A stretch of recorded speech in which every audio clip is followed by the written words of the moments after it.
Salut l'équipe, aujourd'hui je suis vraiment content de recevoir Tourpal et Aboubakar, combattants pro d'MMA, grappleurs, Jiu-Jitsuka.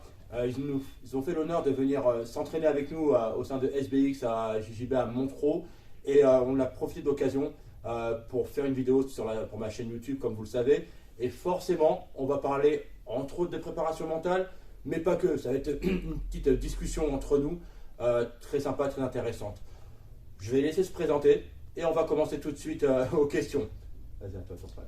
Déjà, merci beaucoup pour l'invitation et je vous remercie également, c'est la deuxième fois que je suis là, c'est que pour votre accueil à la salle et franchement le niveau est présent et ça Merci. promet quoi. Merci, c'est gentil. Moi je m'appelle Younous Tourpal, combattant professionnel de Ares et MMA Factory avec un palmarès de 4-0. Je m'appelle Aboubakar Inousov, je suis combattant Ares et à mon factory avec record 3-0. Ok, très bien. Et en plus, ils ont la particularité d'avoir terminé leur combat sur un record. Alors, le premier, c'était Aboubakar, je crois. Tu avais fait en 27 secondes. C'est ça. Et après, ton frère, il a combattu le mois d'après, il y a 25 secondes. 23 secondes, pardon. Ouais, rendons quand même à Abou ce qui lui appartient. On va commencer tout de suite.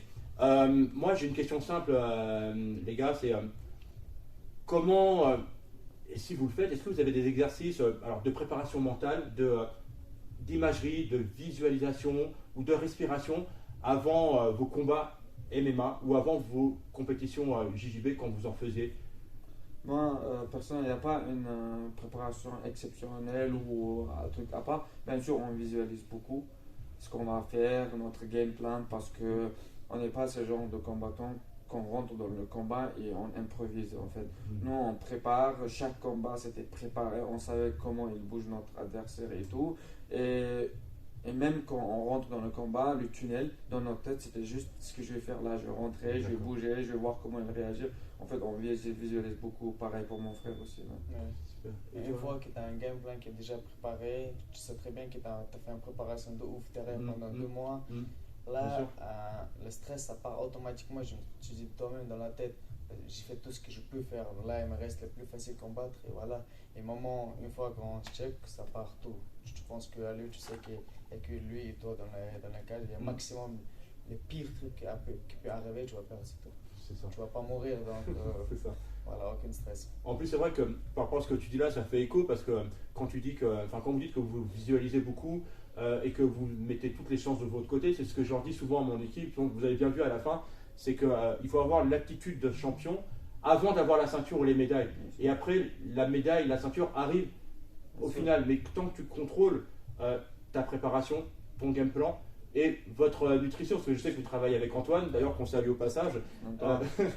Et c'est quelque chose d'important parce que ça vous aide vraiment beaucoup à avoir, le bon carburant, l'état de forme qu'il vous faut, avec tous ces éléments de game plan, stratégie, l'état d'esprit.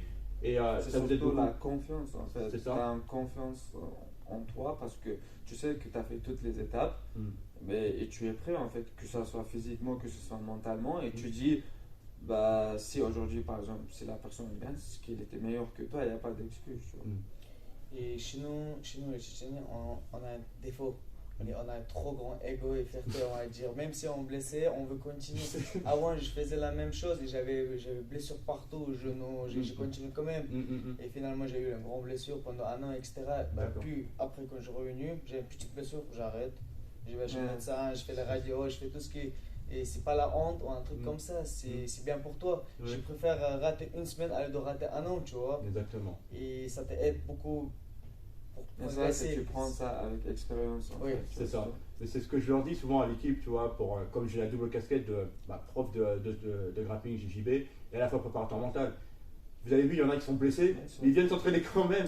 Mais je leur dis, les gars, soignez-vous d'abord. C'est que les gars, on va dire 16 ans, 17 ans, 18 ans, ce qu'ils ne comprennent pas, ils ont une blessure, ils veulent continuer quand même. Mais cela, il peut aggraver les blessures qu'ils ont. Et là, ils vont rater peut-être 1 an et 2 ans. Et le pire qui peut arriver avec cette blessure, il n'arrive pas à faire 100%, c'est pas possible. tu hésites toujours, tu dis ah ça peut faire mal, je peux pas attaquer à 100%. Du coup tu hésites toujours et ça te permet pas de montrer tes capacités à 100%, tu vois. Parce que tu ne confiances pas à par exemple on va dire tes genoux. Bien sûr. T'es français, tu ne confiances pas à tes genoux. Ouais, je comprends. Du coup c'est trop important de soigner. Voilà. Tout à fait, il faut prendre le temps de se soigner. Donc soignez-vous, prenez le temps de vous soigner, allez voir les ostéos, les kinés, les médecins pour vous soigner. C'est valable pour tout le monde, quel que soit l'âge. Même moi, à mon grand âge, à 46 ans, c'est important de prendre du temps pour soi. C'est quand vous aurez l'âge de Mika, vous allez comprendre pourquoi on dit ça. Parce que déjà à mon âge, dès qu'il pleut, tu ressens tous les douleurs qui... Exactement. Normalement, c'est parti à 6 ans, mais tu te réveilles avec un douleur alors que ça va bien. C'est ça. En fait, ça va rester... Et ça aussi, c'est une approche en fait professionnelle aussi de votre sport. C'est-à-dire que votre outil de travail, c'est votre corps. Vous devez faire attention et prendre soin. Et tous ces éléments-là, ça participe aussi aux performances que vous pouvez faire dans la cage et à la prépa physique. Parce que là, vous m'avez dit que vous avez fait 3e entraînement aujourd'hui, quoi. Ouais. Ah ouais, là, c'est le 3e avec moi, nous. Abo, il s'y repose parce qu'il a combattu. Oui, bien sûr, normal. Moi, c'était ma 3e entraînement. J'étais cuit, en fait. Bien sûr. Mais pourtant, cuit, t'envoyais quoi? En fait, j'ai essayé de garder le maximum possible de carburant, mais j'en avais pas. En fait, bon, cardio, il allait bien, mais j'avais tétanisé tout le corps. En fait. Bien sûr. Mais c'est comme ça. Mais après, genre, on fait une semaine très très dure. 2 à 3, ça dépend comment tu te sens. Si tu sens un peu fatigué, tu fais 2 séances par jour. Si tu as encore de jus, tu fais un 3e. Et à la fin de semaine, on fait des massages, on fait des cryothérapies, on récupère pour attaquer la semaine. En fait, c'est excellent, c'est excellent. Bon, là, on a vu un peu comment vous travaillez, tout ce que vous faisiez en amont et comment vous arriviez à contrôler ce que vous pouvez contrôler. Quelle a été votre plus grande difficulté dans votre carrière de combattant, que ce soit que JJB Grappling ou combattant MMA? C'est quoi la plus grande difficulté? C'est-à-dire, ça peut être une personne, ça peut être une personne, un adversaire qui était... un moment, ou comment vous avez géré ça justement? La diète, cutting et la diète, c'est ça, c'est sûr. Plus dur que ça. Pour moi, personnellement, je pense que c'est pour Turpal aussi, rentrer et combattre, c'est un truc plus facile. 15 minutes, c'est rien du tout. Tu rentres, tu smash, tu sors. Beaucoup. Mais ce qui est avant ça, les diètes que tu fais, la cutting que tu fais, la préparation, c'est fatigue. C'est fatigue mentalement. Ça fatigue mentalement. Moi, personnellement, ça me fatigue mentalement plus que physiquement. C'est chiant. T'as envie de manger, t'as envie de boire, c'est horrible en fait mentalement. Surtout Turpal, il est horrible quand il a une diète, c'est insupportable. Là, j'écris sur tout le monde et tout. D'accord. C'est vrai, non, t'es gentil pourtant. Ouais, mais quand je fais la diète, c'est limite, vaut mieux pas habiter avec moi parce que je ne parle même pas quand je te jure, je ne parle même pas. D'accord. Et c'est là, ce dernier combat là. Lui encore ça va, c'est mon petit frère, je crie autant que je veux, mais genre j'avais mon ami, notre manager, s'appelle Amine, qui est très bon frère à nous et tout, et après il est plus âgé que moi et tout, tu vois, mais j'étais tellement énervé, j'ai crié sur lui et tout, après j'ai compris que je me suis excusé, j'ai dit j'ai pas fait exprès et tout, mais tellement tu dessèches ton corps que mentalement tu es plus là en fait. Et comment vous gardez cette motivation? Parce qu'à un moment donné tu te dis, tu es en plein cutting, tu as envie de faire l'écart, tu vois, de prendre une canette de coca, tu vois. En fait, il faut savoir pourquoi je fais ça. Ouais, super. C'est ça, il faut l'entendre.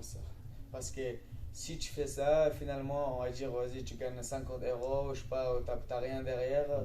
Là, t'as pas de motivation pour faire ça. Mais quand tu gagnes, quand tu sais qu'il y a un truc potentiellement qui peut t'arriver derrière, on va dire ce contrat avec l'UFC aux ceintures pour Ares ou un truc comme ça, là tu as une motivation à faire ça. Tu sais dans la tête, tu sais pourquoi tu fais ça. Pourquoi tous les sacrifices que tu passes, tu sais pourquoi tu fais ça. Donc tu essaies d'être discipliné. Et surtout, ce qui renforce cette...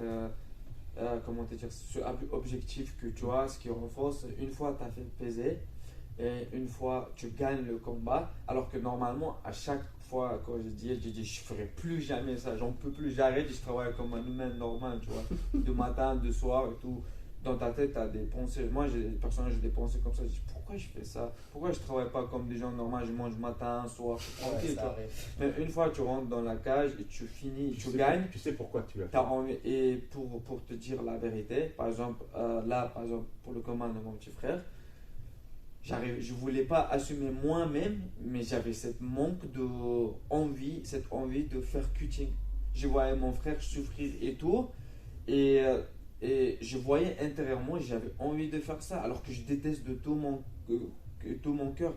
Mais j'assumais pas, je disais, mais non, c'est pas possible, t'as pas envie de faire ça et tout, je disais dans ma tête, tu vois. Mais en fait, j'avais cette envie de.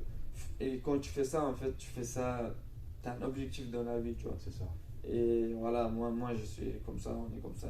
C'est ça. En fait, tu vois, c'est ça, parce que tu vois, moi, pour parler de moi un petit peu, c'est comme, tu vois, j'ai 46 ans, mais j'essaye de rester en forme, de faire ma petite prépa à chaque fois, tu vois, d'aller, tu vois, et même, tu vois, dans mon activité, je me donne les moyens de réussir, tu vois. Et forcément, ça demande des sacrifices. Et forcément, si tu te sacrifies, tu auras quelque chose au bout. Quoi qu'il arrive, tu vois, c'est ce que je leur dis tout le temps aussi à tous ceux avec qui je travaille, tous ceux avec qui j'ai collaboré et avec mon équipe, c'est que sacrifier des moments où, au lieu de par exemple, aller au grec ou aller prendre un fast-food, tu sais qu'avant la compète, tu peux pas le faire. Tu vois, et c'est important, c'est tout un état d'esprit. J'avais une dernière question, tu vois, parce que le format permet d'avoir le maximum d'informations. Il y a une dernière question, c'est quels sont les prochains objectifs, si on peut en parler, ou alors au moins à titre, pas forcément dans les MMA ou chez Ares, mais votre prochain objectif, vous, peut-être technique, stratégique, en termes de catégorie ou quoi que ce soit, qu'est-ce que vous avez envie de mettre en place ou quoi? C'est bon. Après, je dis. En fait, pour moi, là, l'objectif, c'est prendre mon première ceinture en RS, 61 en 5 ou 7, on verra. Et puis, je vais chercher la deuxième ceinture. D'accord. Après, l'objectif, c'est toujours UFC. Mais d'abord, j'aimerais prendre les deux ceintures de RS et après, je serai tranquille. D'accord. Contrairement à moi, Abou, il est très exigeant. Par exemple, je peux être plus exigeant dans les entraînements. Je suis un travailleur très très dur. Mais Abou, il est exigeant. Ce que je veux dire, c'est que il ne s'arrête pas sur un truc. Moi, par exemple, j'ai accompli un truc. Si je prends un petit recul, je vais me préparer pour 2 ans, 30 kilos, pour être le meilleur. Enfin, Abou, il veut enchaîner direct. Alors que normalement, c'est moi, j'ai pas le temps. Lui, il a le temps parce que lui, il a 23 ans. Moi, j'ai 27. C'est à moi d'enchaîner, tu vois. Mais moi, j'aime bien savourer la victoire, tu vois. Et t'as eu lui, le ceinture et tout. Moi, personnellement, je m'en fous totalement. Tant que je suis bien payé, tant que ma carrière, elle avance, si je dois combattre encore 5 combats pour ceinture, je vais les faire, tu vois, parce que je prends un énorme plaisir de faire ça. Et c'est mon travail. Moi, je les prends carrément comme mon travail. Genre, il n'y a pas un sentiment de plus. Si demain j'avais une source de revenus qui me laissait vivre tranquillement, je le ferais, je leur laisserais la même en 2 secondes. Mais j'aurais même pas réfléchi. J'aime bien m'entraîner et tout, c'est vrai et tout, mais c'est pas un truc que je vis pour, tu vois ce que je veux dire. Je peux arrêter quand je veux, tu vois. C'est comme ça. Et d'ailleurs, ma plus grande peur, c'est pas perdre. Parce que bien sûr, on va faire tout pour pas perdre, tous les deux d'ailleurs. Bien sûr. On va aller jusqu'à je sais pas où, on va creuser les réserves, je sais pas où, pour aller. Nous, par exemple, le truc qu'on dit avant de rentrer, moi dans ma tête, j'ai dit, quand je rentre dans la cage, j'ai dit, frère, mets-moi KO, sinon je vais pas arrêter. Parce que je me connais, je suis très endurant, je vais être sur lui tous les 3 rounds. Et ma plus grande peur, c'est pas perdre, mais c'est pas être prêt pour le combat. Ça, c'est la plus grande peur parce que quand tu es prêt, quand tu as donné des moyens, tu t'es entraîné, discipliné, et tout, tu arrives et tu perds, tu sais que le mec il était meilleur que toi. Et tu n'as pas d'excuse envers de toi. Tu vois ce que je veux dire. Alors que si tu vois et tu perds et tu dis si je serais mieux préparé, j'aurais battu. Là, et ce remords-là, déception, tu vois. Et ça reste toute ta vie avec toi. Là, tu rappelles chaque entraînement que tu as raté, tu vois. Bien sûr. Donc, ça c'est la vérité. On est conscient qu'il n'y a que des phénomènes qui ne perdent pas ou ceux qui choisissent bien leur combat et tout, tu vois. Quand tu regardes des grands combattants, tu sais, je ne vais pas citer un homme qui ont 0, par exemple, au 14e combat, ils combattent contre des mecs qui ont 0-2, 0, tu vois, ils choisissent pour booster le record, tu vois ce que je veux dire. Après, chacun fait comme il sent. Moi, je juge personne, tu vois ce que je veux dire. Moi, je préfère vite avancer. Si je dois perdre, je vais perdre, mais je vais avancer, tu vois. Au lieu de taper des gens qui vont rien apporter au final, tu vois, ça va être une balade facile, tu vois.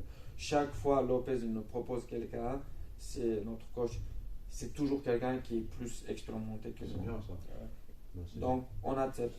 C'est bien. Ensuite, si on doit perdre, C'est comme ça. On retourne à C'est comme ça, l'entraînement. on après. retourne à l'entraînement. C'est ce que je Mais disais ça veut à la dire fin. pas qu'on est prêt à perdre, bien sûr. Ouais, C'est qu'un sport et c'est pas fondamental si tu perds. Bien sûr. d'accord. Voilà. Bah, merci à vous en tout cas, c'est Merci vraiment beaucoup, super intéressant votre retour en tant que combattant pro, en tant que pratiquant. Vous êtes de très bons combattants, vous êtes de bonnes personnes aussi. Merci. Tu vois, j'ai l'habitude de. Quand on s'est vu la première fois, Tourpal, quand tu étais venu avec Nasser, je trouve ça cool parce que tu es venu, tu as parlé un peu avec les plus jeunes, tu leur as donné ton expérience. Et là, tu vois, par rapport à cette vidéo qu'on a fait, vous allez leur donner l'expérience, votre retour et tout. C'était vraiment intéressant. Comme je vous l'ai dit, vous êtes toujours les bienvenus auprès de mon équipe. N'hésitez pas. Continuez comme ça, je vous souhaite le plus de succès possible. Restez comme vous êtes. Et on se dit à très bientôt. On va charbonner. Voilà, donc c'est terminé. Je vous remercie. Donnez de la force à Tourpal et à Abou. Donnez de la force à la chaîne en vous abonnant, en likant, en commentant. Et on se dit à très bientôt. Ossa!